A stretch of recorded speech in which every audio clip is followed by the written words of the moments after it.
evening, and welcome to the 55th Faculty Lectureship at North Dakota State University. We'll have an enlightening and delightful and fun and provocative evening ahead of us, so welcome. My name is Mark Harvey. I'm professor of history here at NDSU and representative of the Faculty Awards and Recognition Committee. On behalf of the committee, I would like to welcome all the relatives and friends of Dr. Ann Burnett and all members of the NDSU community, Provost Beth Ingram, faculty, staff, and students, not only from NDSU, but from Concordia College and MSUM and all of the rest of you. Welcome. This year, the committee has recognized Dr. Ann Burnett as the recipient of the Faculty Lectureship. The Faculty Lectureship is one of the most prestigious awards of all awards at NDSU. It recognizes stellar achievement in the three areas of teaching, scholarship and creative activity, and service. Dr. Burnett has achieved impressive accomplishments in each of these areas, and you will hear more about them in just a few moments. Dr. Burnett is the most recent of more than 50 recipients among NDSU faculty, dating back to 1957, when Professor W.C. Whitman spoke about grass on the prairies.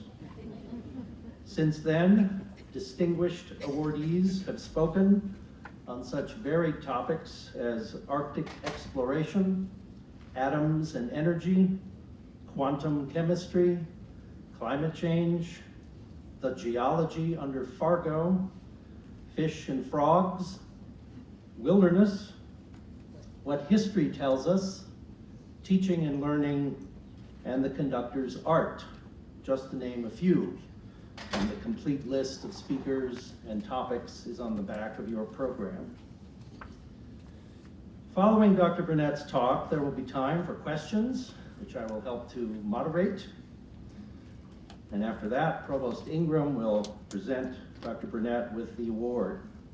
After the ceremony, I hope you will all join in the celebration just outside this room and congratulate Dr. Burnett. This is probably the appropriate time for me to invite those of you with cell phones to silence them for the lecture. And I would now like to call on Dr. Betsy Birmingham, who is the Associate Dean of the College of Arts, Humanities, and Social Sciences, and Professor of English, who has the pleasant task of introducing this year's Faculty Lectureship recipient. Dr. Birmingham.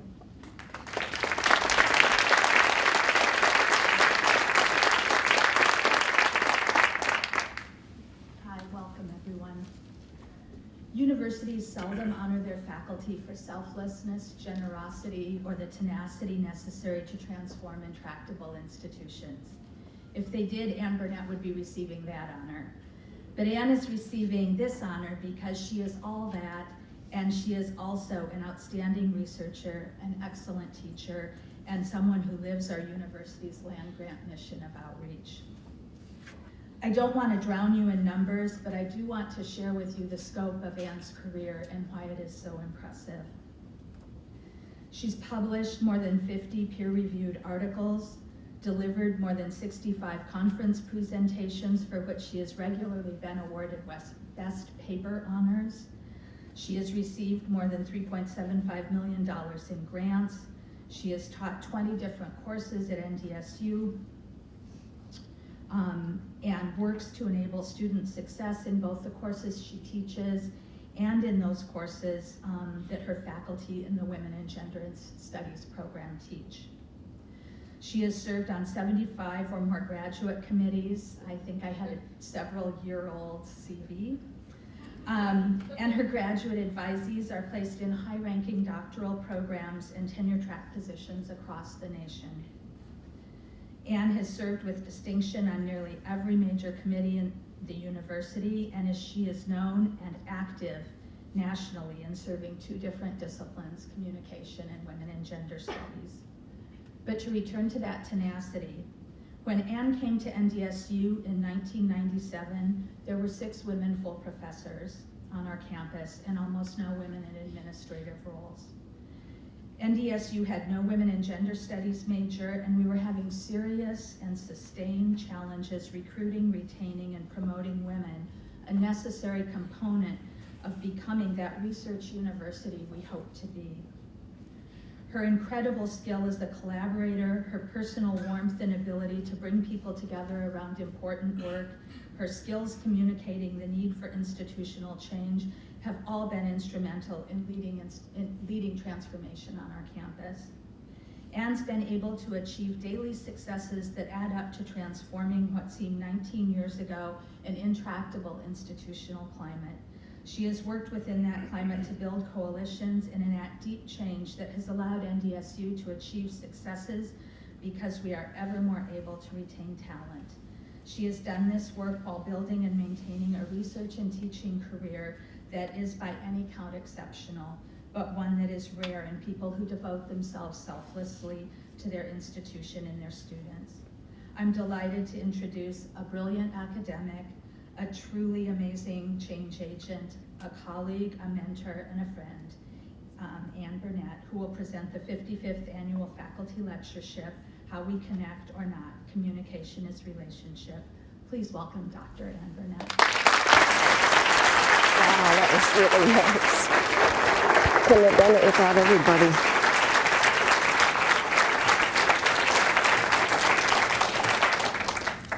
Good evening. As I look out at the audience tonight, I see some very dear family and some friends, lots of friends that I've met in my 18 years here at NDSU and in the community of Fargo-Moorhead. I have colleagues here, former and current graduate students, undergraduates, water aerobics students, some church friends, former neighbors, current neighbors, and my friends.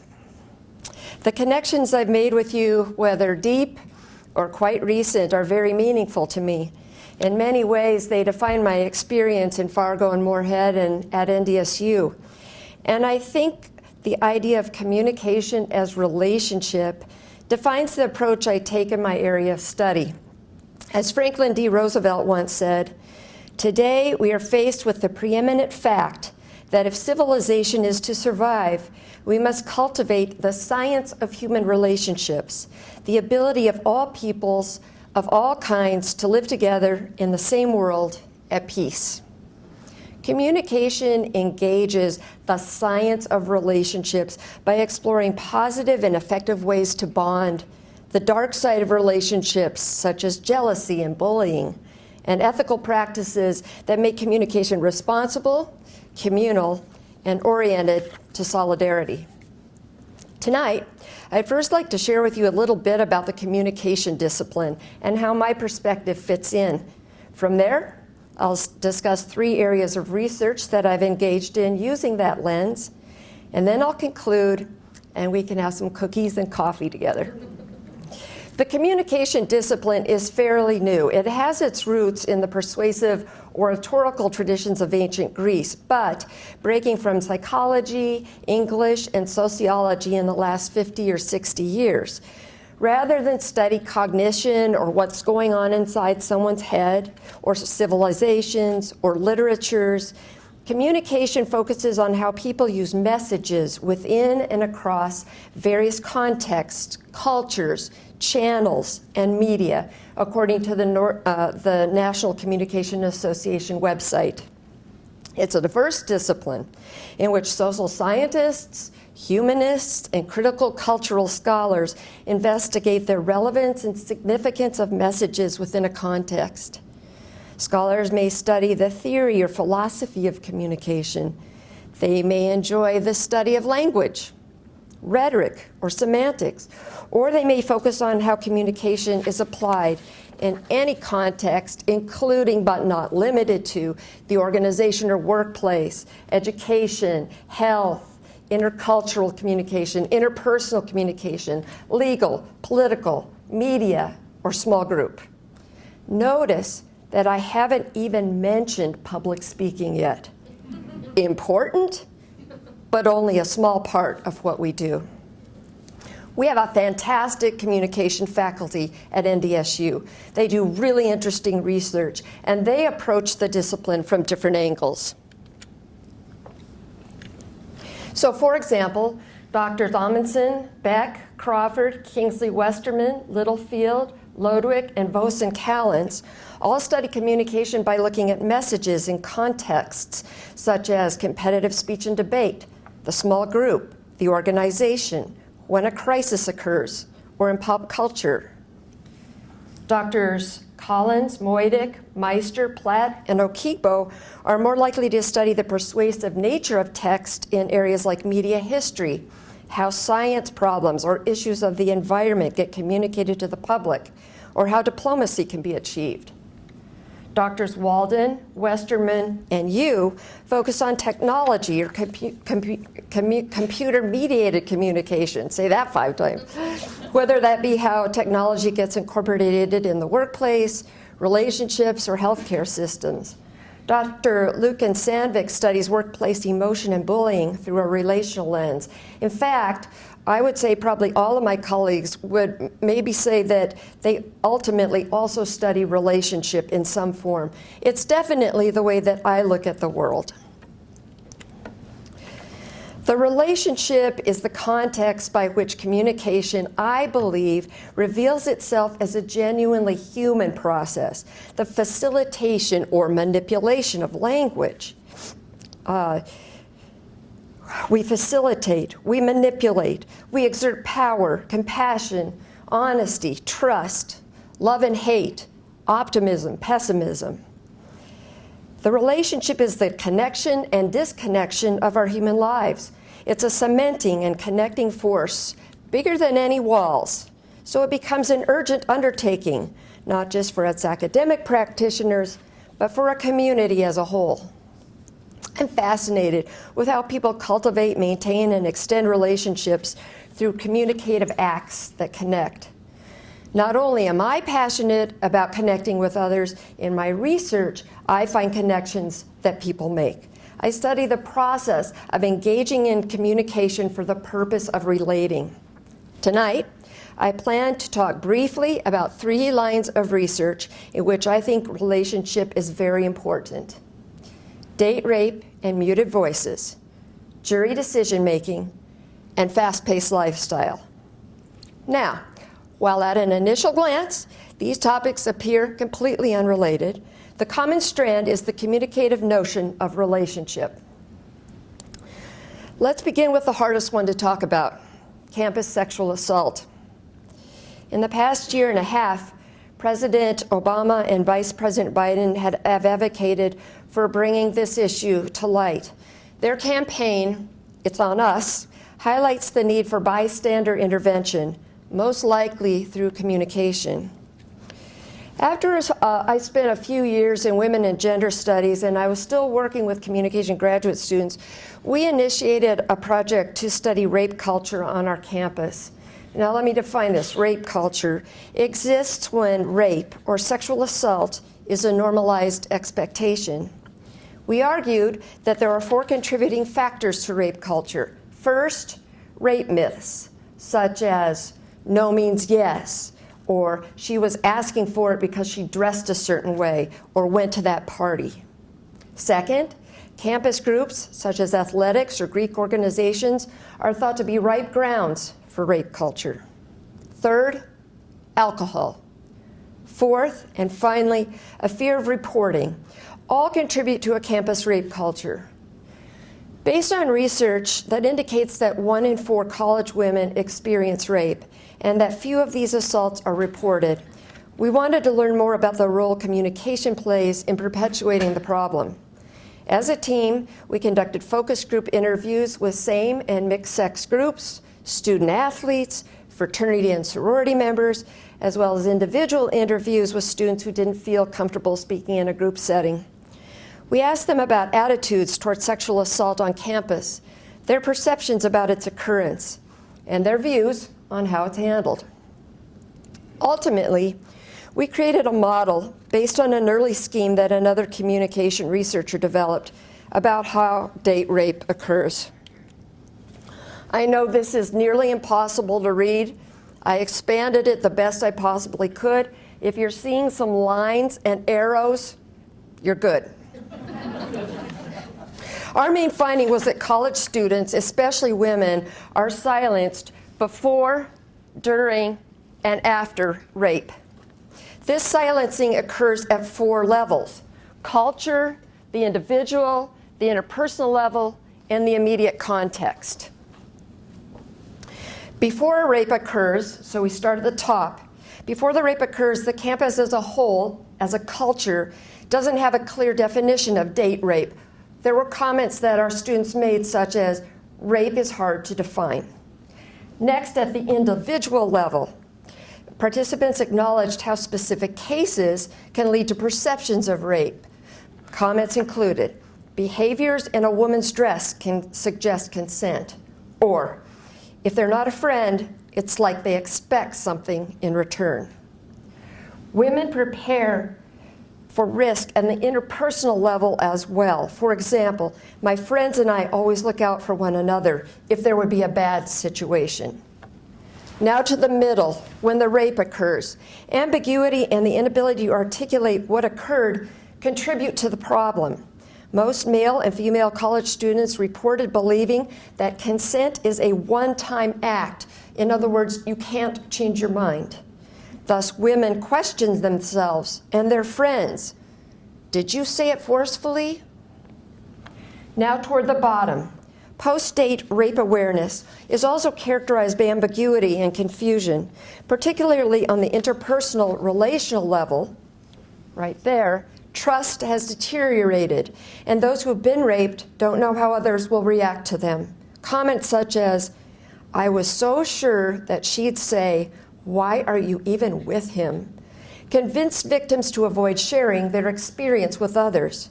On an individual level, participants in the study expected the victim to feel quote-unquote dirty.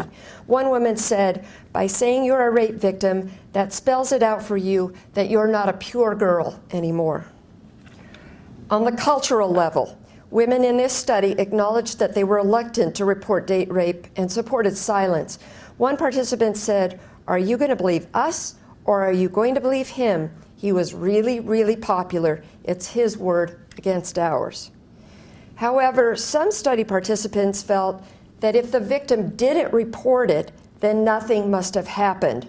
They expected real rape victims to report the crime. One student said, you know, it's obviously not that big of a deal. It's not even going to court. College campuses and communities tend to educate students about stranger rape, but not date rape. As a result, male and female college students are silenced from the outset, as there isn't a clear definition of date rape. The ambiguity and confusion at the cultural level leads women to deny when date rape occurs. Further, women tend to put their own communication skills on trial, wondering if they clearly communicated a lack of consent. After the rape, female students are reluctant to label the act as date rape and are unlikely to report it. The students in this study said that rape culture is a cyclical process. In this process, women reflect on what they should do before they enter a risky situation, and they reflect on what they should have done after a risky situation escalated to rape. Hence the arrows. After the rape occurs, both women and men blame the victim for not being more sensible. This vicious cycle silences women by making them feel badly for not doing enough to protect themselves, while making them wonder what enough is. The problem is about connecting, or not. It's about relationship before rape between the campus and its students, and the relationships between friends. During the rape, it's about the relationship between the perpetrator and victim and what that communication looks like. After the rape, support from friends is critical, and the relationship between the victim, now survivor, and reporting agencies becomes critical.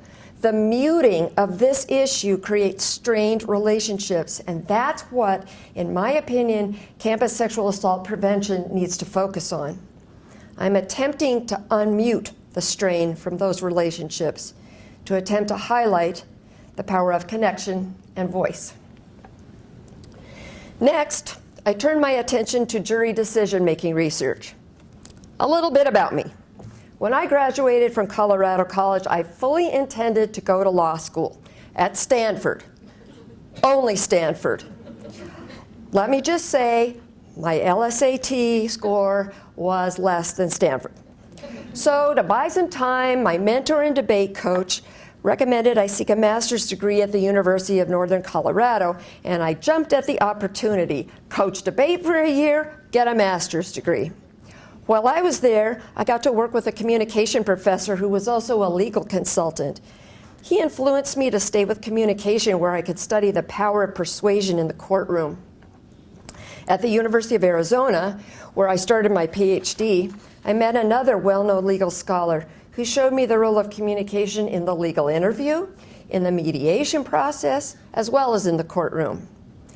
Arizona was too hot, so I left. But at the University of Utah, I had the chance to work with a third legal communication scholar who ended up directing my dissertation in jury decision-making. In my jury studies, I focused on post-trial interviews, mock jury data, as well as the opportunity to start my own legal consulting business, which I'm able to engage in from time to time. The first projects I did in jury decision-making consisted of interviews with jurors from criminal cases. From them, I learned that jurors make their decisions early in the trial, like during jury selection, suggesting that nonverbal communication and early attempts at persuasion are critical. Even though they tend to make their decisions early, I also found that jurors take their job very seriously and engage in purposeful discussions about the case, which I'll talk about in just a few minutes. One thing jurors notice is the attributes and behaviors of all the trial participants, and the verdicts that they reach often match the attorneys and witnesses that they most admire. Notice that they're creating a relationship here. So these comments about the judge show that jurors pay a lot of attention to the behaviors of the judge in the courtroom.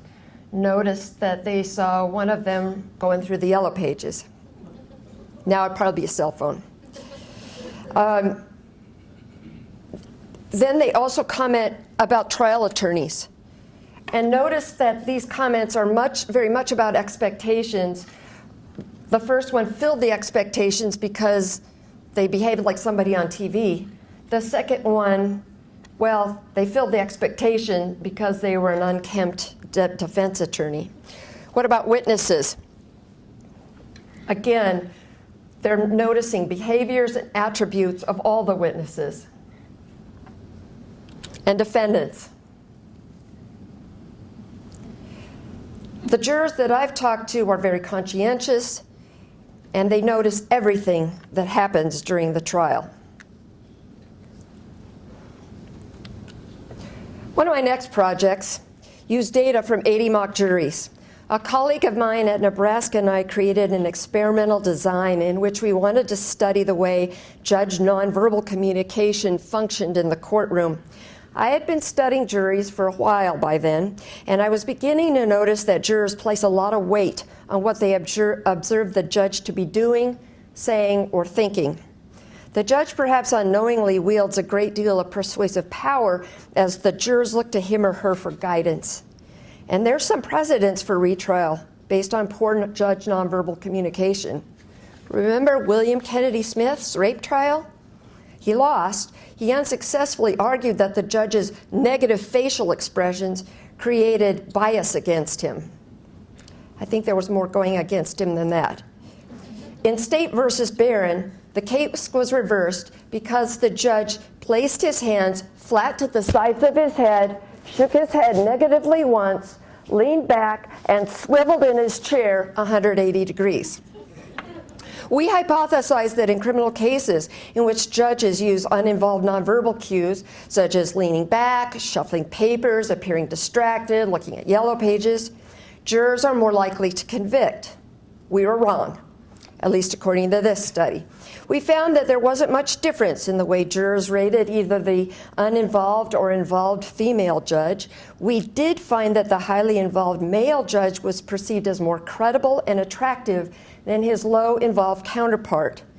Gender nonverbal research suggests that we generally expect females to be responsive and involved and males to be reserved and unemotional. Maybe in this case, jurors rewarded the male judge for breaking out of the gender stereotype by appearing involved and interested. In a secondary analysis of the pre-deliberation questionnaires and deliberation transcripts, we found jurors had a lot of negative things to say about judges' nonverbal communication, especially the uninvolved judges. In deliberations where they were instructed to deliberate a case and not talk about trial participants, jurors talked about how they didn't like the judge, how the judge appeared to have his or her mind made up. We still weren't able to prove that judge nonverbal behavior influences the verdict, but we came closer. If jurors notice the behavior and believe the judge's mind is made up in looking for guidance, they just might vote in the direction they feel the judge is going. This guidance in this relationship has found to be highly persuasive. On the other hand, if jurors have a negative reaction to a judge's low nonverbal involvement, then they may be more likely to even the playing field, creating a boomerang effect. That is, jurors may attempt to overcompensate for the apparent bias in the judge and may be more likely to show leniency to the defendant. Either way, it's kind of interesting.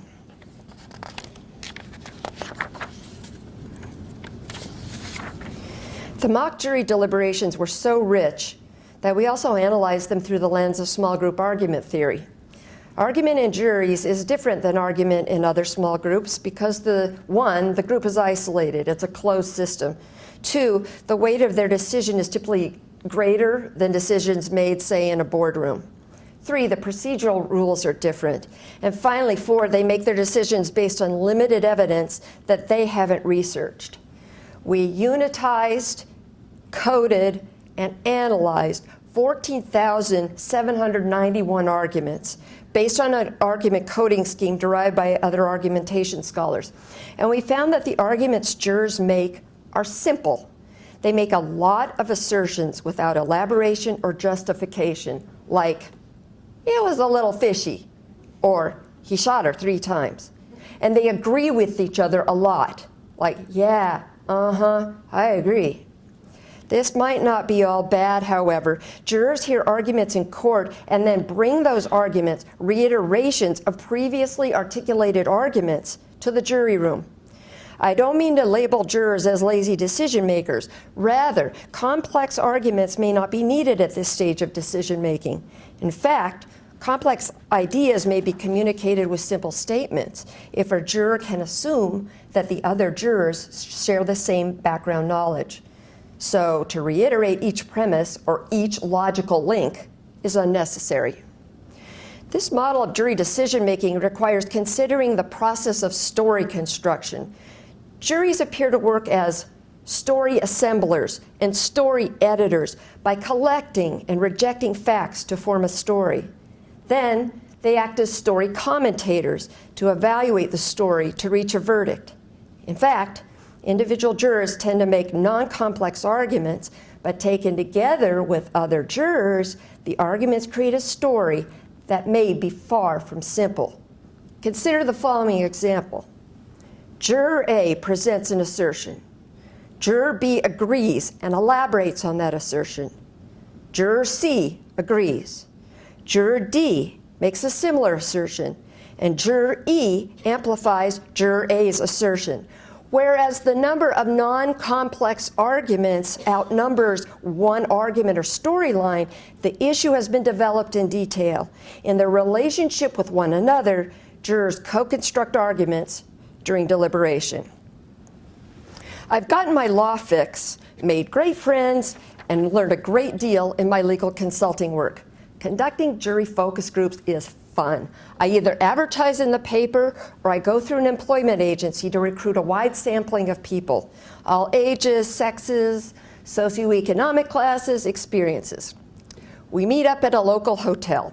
Jurors in one room, attorneys and staff in an adjoining room. My media guy hooks up mics and screens, records the entire focus group, and shows it live to the attorneys. When it begins, usually the jurors listen to a brief description of the case from the perspective of both sides. I write it based on my reading of all the legal documents. Then I ask them to provide 3 reactions on paper before they have a chance to talk to one another. Those initial reactions are so important. They help us know what the first impressions are that we can address in opening statements in the trial. After that, I open it up and ask them what they need to know. And the questions could go on for hours. Some of the time, the questions are predictable. Some of the time, they come out of clear air, but they're all important. These questions and ensuing discussion often help develop a theme for the case, and they certainly point out the shortfalls. After a couple hours, I typically read some abbreviated jury instructions and ask them to deliberate.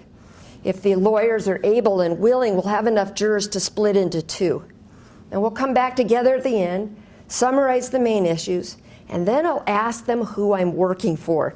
And except for this very last time, they've been evenly divided, which suggests to me that I haven't swayed them one way or another.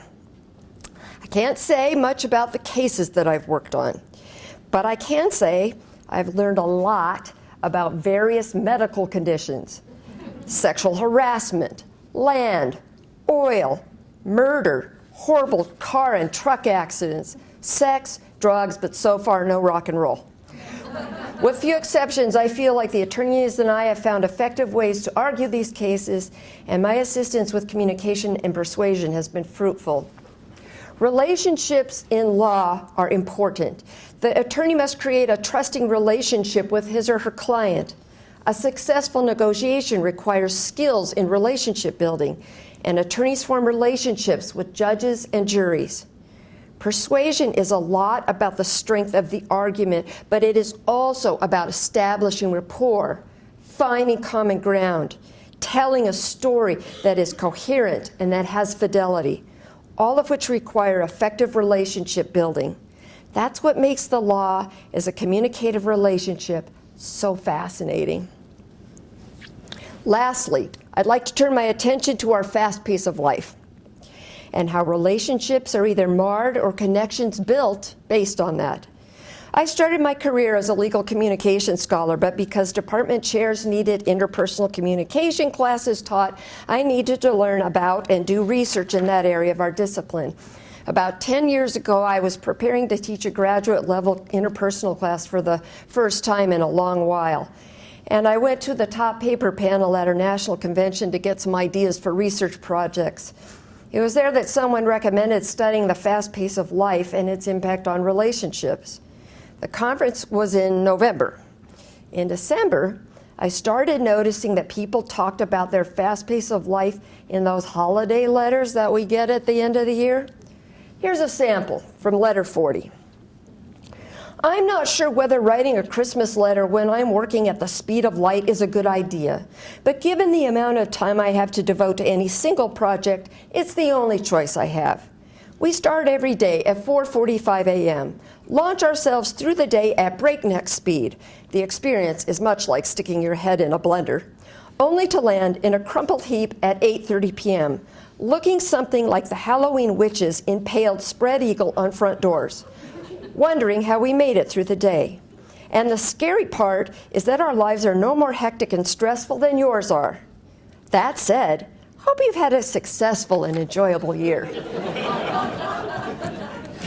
One of my graduate communication theory classes conducted an analysis of those letters and discovered different ways that time was discussed, lots about the passage of time, goals not met, and simply talking about busyness.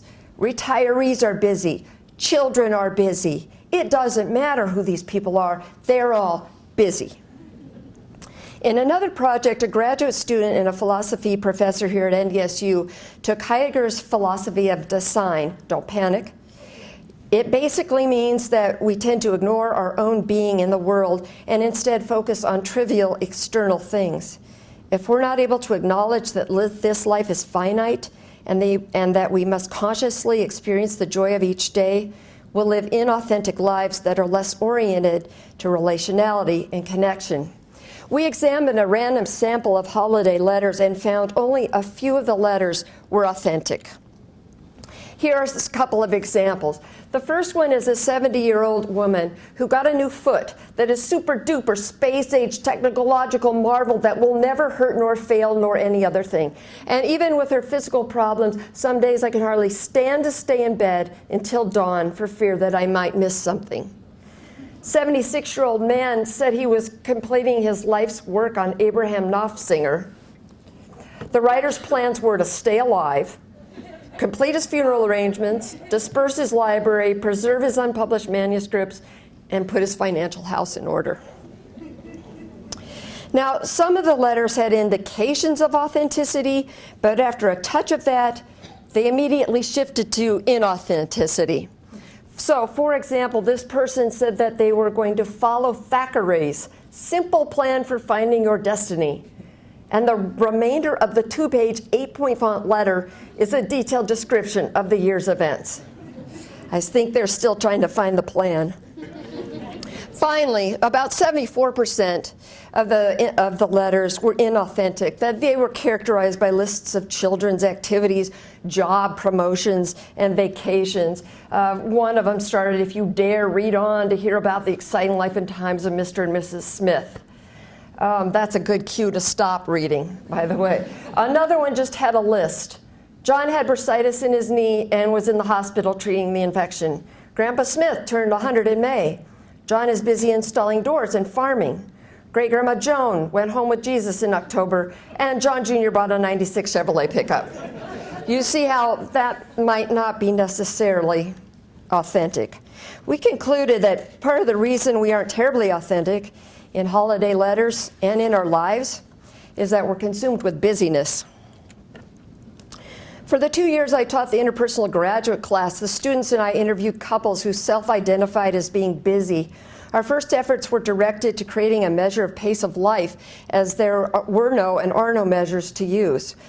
Through the interviews, we found that the pace of life could be measured in mechanics such as amount of sleep, number of fast food dinners, amount of couple time, amount of alone time, amount of time spent scheduling, and the children factor. We developed a measure and have tested it for reliability a number of times. As time passes, the pace of life changes, so that measure has gone through a number of changes and is still in process. Some of the striking findings from the interviews include the way conflict is handled. It either escalates, or they say they don't fight at all because they don't have time to fight. How alone time is jettisoned or reframed. I'll have alone time once the kids leave the house. And how couples appear to sacrifice health, like sleep and decent food, for busyness. In the past few years, a couple of graduate students and I have been collecting data about the pace of life from women, as research suggests that women handle the phenomenon differently than men. For women who have salaried jobs, we're finding that busyness tends to be a badge of honor, that busyness is normal and expected. At the same time, these women talk about busyness not being fully voluntary, as if they were taking care of important responsibilities, committing to completing an overabundance of additional tasks and projects, and justifying why there's always something to do, but not enough time to complete it all. There's a sense that if they took work home over the weekends and had their children in more activities than others, they were winning.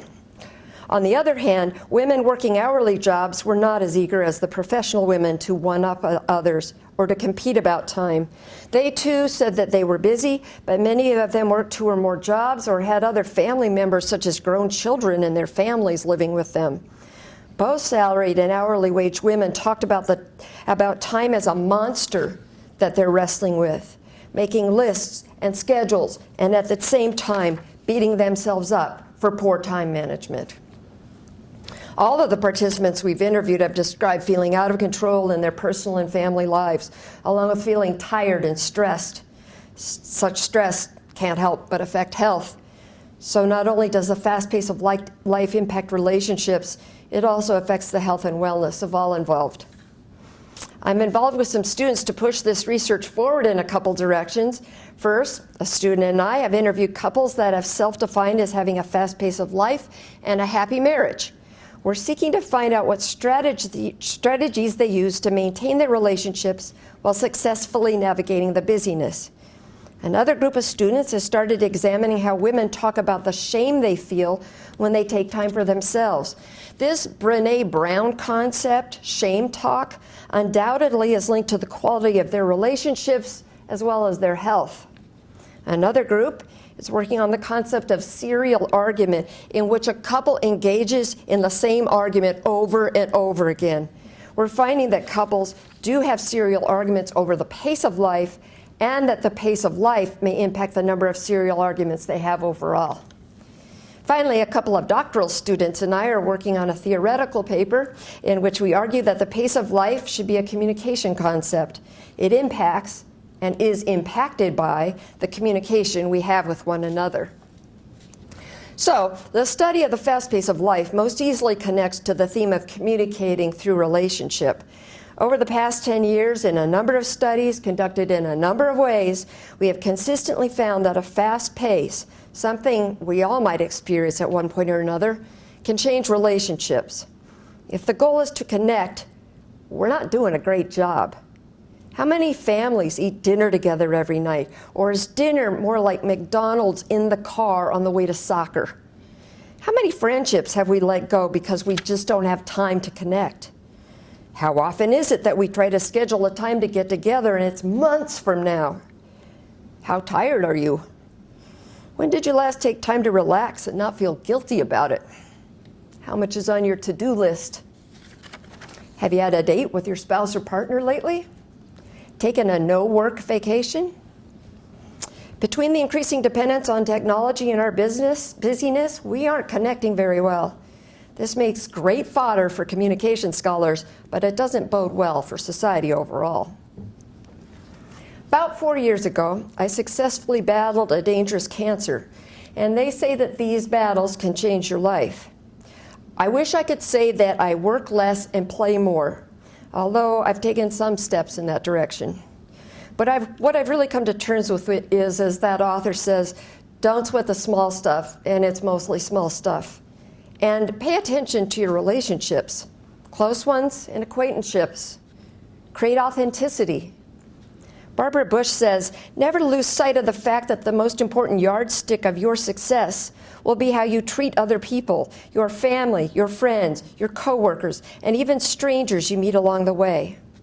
I try to live my life that way, and I study that which means so much to me, the relationship, the connections that are about love and trust, and listening and language. And date rape? We need to improve relationships on campus. Want to understand the law at a deeper level? Study the relationships of those engaged in the law. Assess your relationships with others by assessing your own pace of life. What connections, or not, are revealed?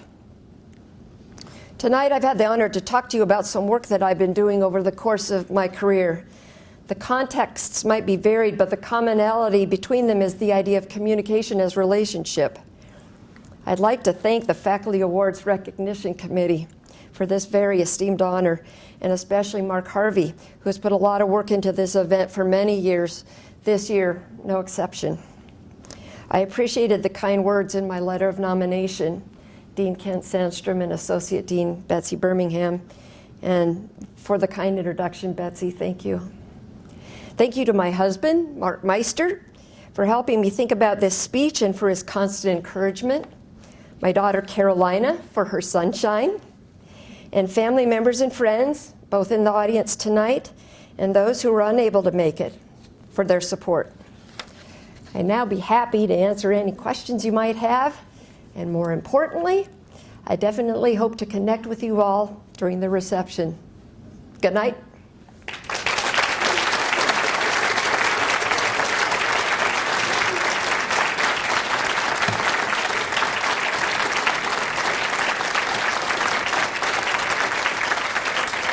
Thank you. I think we have some time for questions. How busy are you? Too busy. At fault. Look in a mirror. Yep. Larry? So, Anne, talking about the pace of life, have you looked at or are sort of national differences well known? And I ask that because I worked in Italy for 4 or 5 years and spent quite a bit of time there.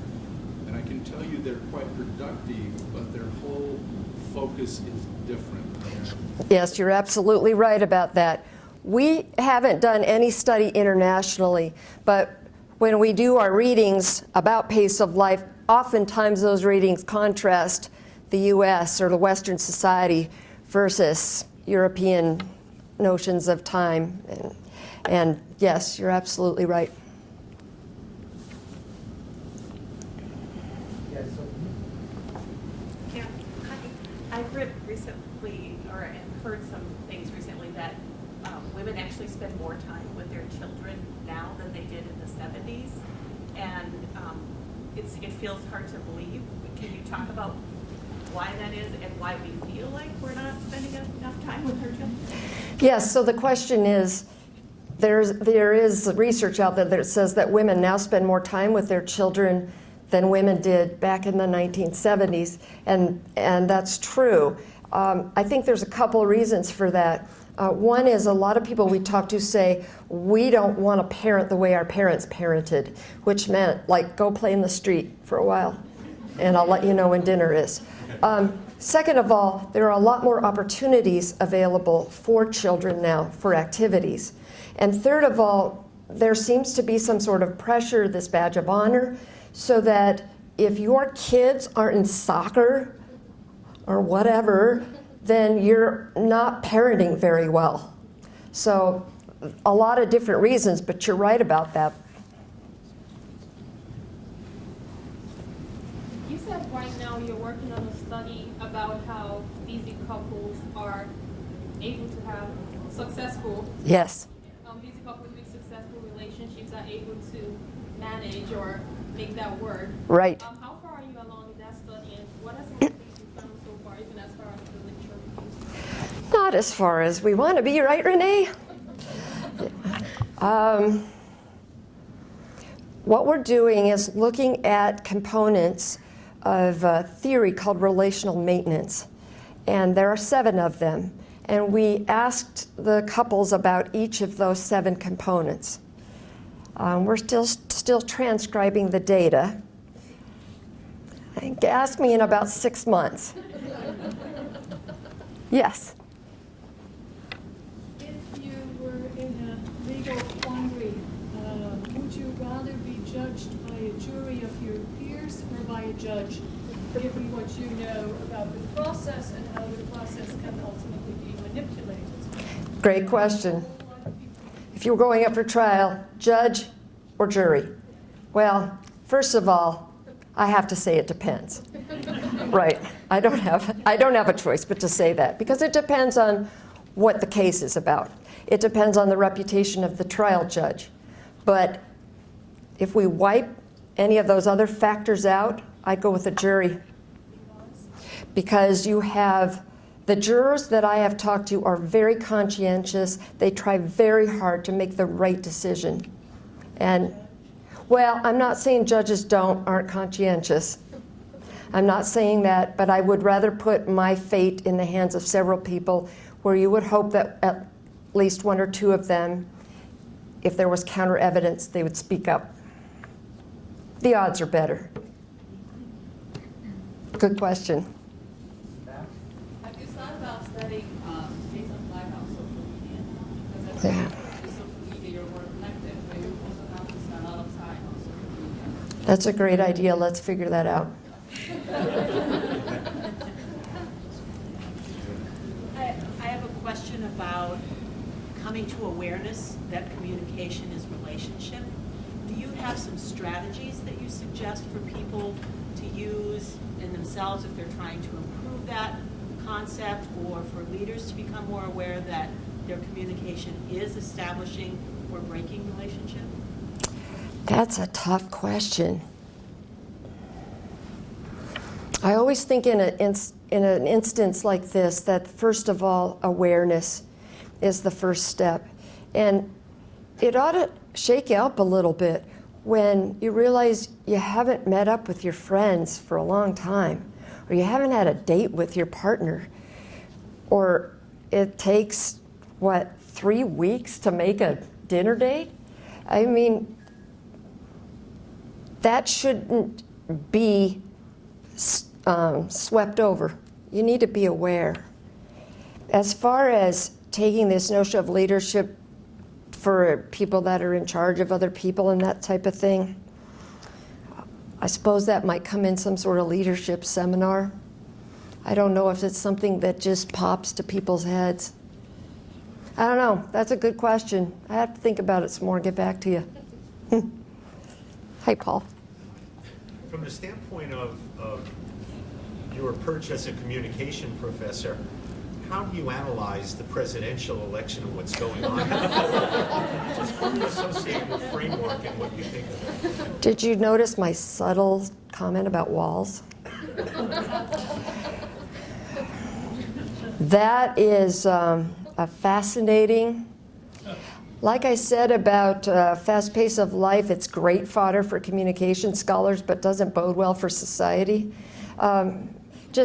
I don't even know where I would start, Paul, but there are lots of really good communication scholars that are looking at events and statements made and that type of thing, and I think we'll have some really good research coming out of it, for sure.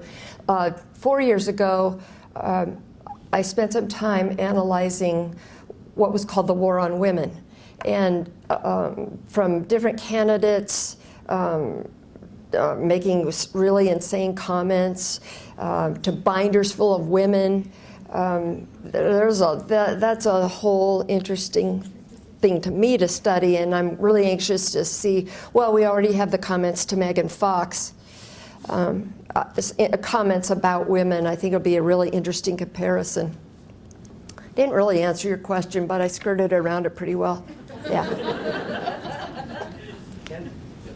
And I just quickly wanted to say thanks for all that you've done to make NDSU a more caring, connected, just, and equitable community. It's had a huge footprint. Just wanted to give a special Thank you.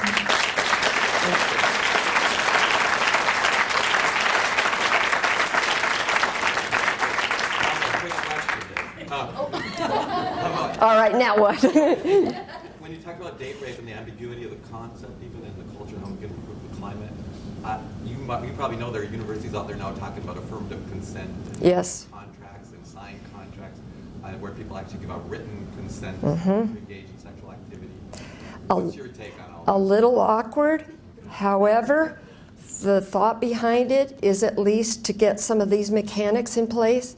And if that will help in the long run to make things more clear, maybe you don't have to be quite so formulaic eventually, but if that's a good way to start to get people to talk and think about it, I'd be interested to see if it works. I think it's worth a try. It's weird, but maybe worth a try. Yes. And would you and Mark and Carolina like to come over for dinner? I gotta check my calendar. Thanks. Time for a reception? No, Mom, you have to get your award first. Oh, whoops. I get to talk. Okay. No, Sam here. Oh. Well, first of all, what a superb talk. Wasn't it fantastic? Thank you very much. What I think is amazing about a scholar like Anne is that not only is she doing really interesting work that I could have listened for another half an hour or so, but it's work that really makes a difference. It's work that gets to the heart of some of the most difficult problems we face, campus sexual assault, the fairness of the criminal justice system, but personal relationships, how we relate to each other as a campus and with our spouses and with the other people that we interact with every day. I told Anne before this talk that this award has sort of a special place in my heart because my stepfather was actually a faculty lectureship in 1985. And the poster, which has come to be the symbol of this award, still hangs in my mother's house after 30 years. So this is truly one of the most prestigious awards that we give out. It recognizes people for their contributions to not only scholarship, but as Kent said, to making this a terrific university in so many different ways. Anne was one of the first people that I actually met on campus when I came here 2 years ago because she's everywhere. She's sitting on committees, she's mentoring students, she's offering advice. She is contributing to what goes on this campus in so many different ways. And I'm simply delighted that you are this year's recipient. Thank So, you. Oh, that's congratulations. awesome. That's awesome. Thank you. Thank you. Thank you so much. Really appreciate your kind words. That's awesome. And so, now it's time to put these in conversation. And are we going out this way?